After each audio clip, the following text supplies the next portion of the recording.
class. Welcome to this first lesson in Disney history. I am Dr. Joshua Gillespie of the Joshua Gillespie's Random History About Random Things Institute.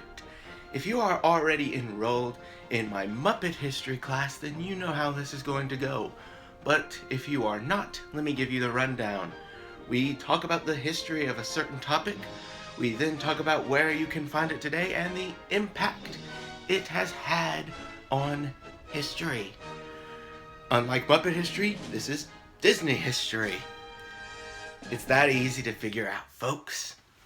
So, what is our first topic?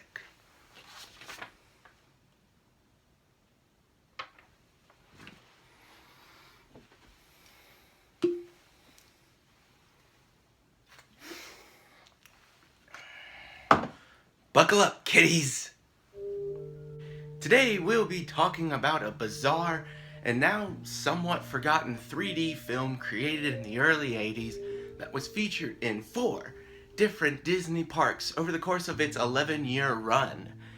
It is an experiment in 3D technology and a film that critics and Disney fans like to call an acid trip. I am of course talking about Magic Journeys.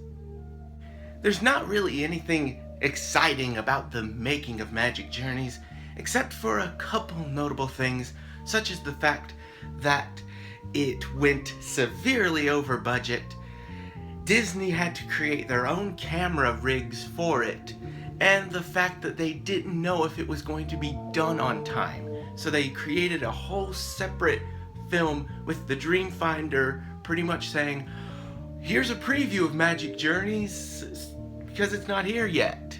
But thankfully it was done on time, and on October 1st of 1982, the opening day of Epcot Center, Magic Journeys was one of those attractions, featured at the Magic Eye Theater of the Journey into Imagination Pavilion in Future World.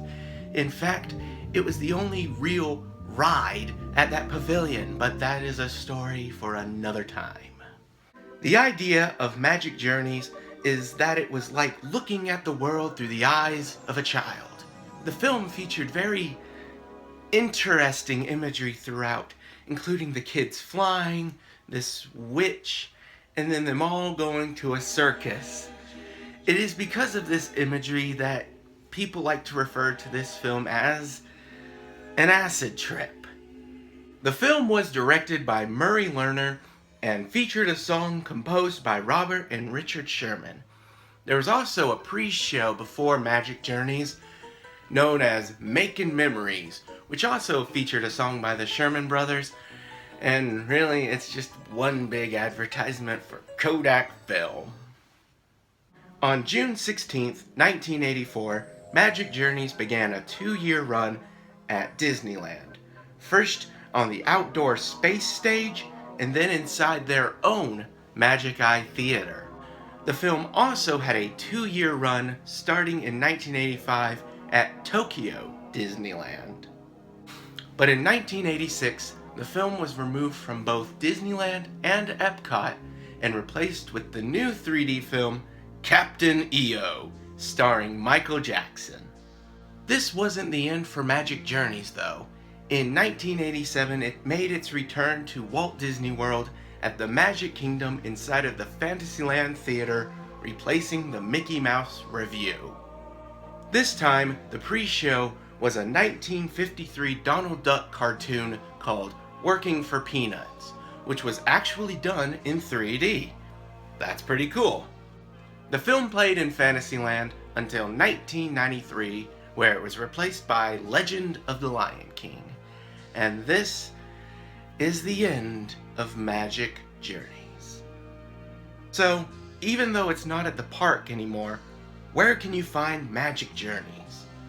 Well, both songs, Magic Journeys and Making Memories, have been featured on many different Disney World albums, even years after they were both non-existent.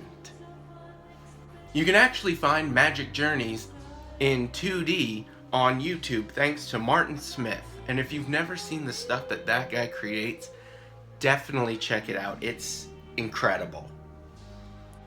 However, Making Memories, there's only like 5 minutes of footage out there that we know of, which is kind of ironic. The film all about taking pictures and making memories. We have the audio, but very little video. And I can't believe I'm saying this. You can still hear the instrumental loop featuring Magic Journeys and Making Memories in the Imagination Pavilion bathrooms.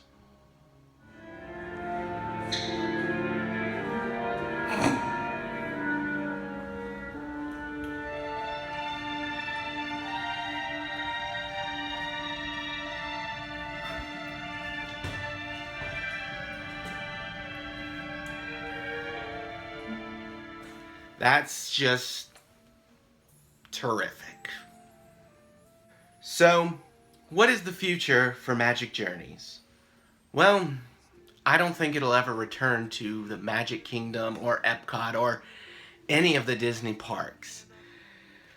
Really, Magic Journey's biggest problem is, even with all the freaky imagery and really cool music, it's just very forgettable. It doesn't have that same impact that Captain EO had.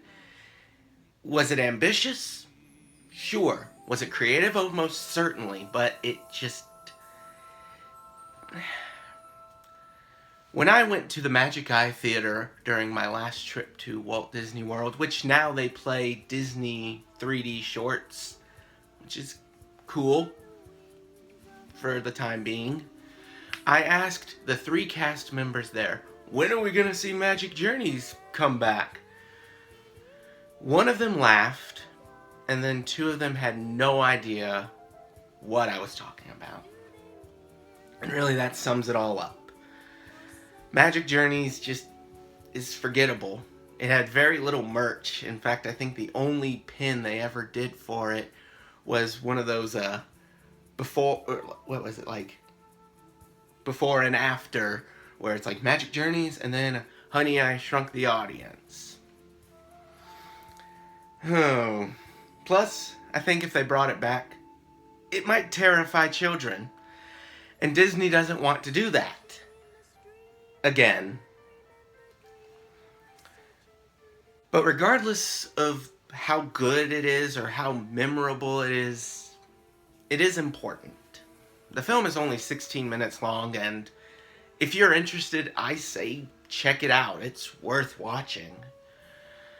And it was one of Epcot's opening day attractions, and it kept people coming back to the Imagination Pavilion even though there was very little there. So, even though the film has faded into obscurity, the songs still remain Disney World classics. And because of that, Magic Journeys is an important part of Disney history. Speaking of obscurity, that is our lesson for the day. I hope you enjoyed it, maybe you learned something, and as always, if there is a topic or question you would like to ask me, please leave it in the comment section below. But until then, class dismissed.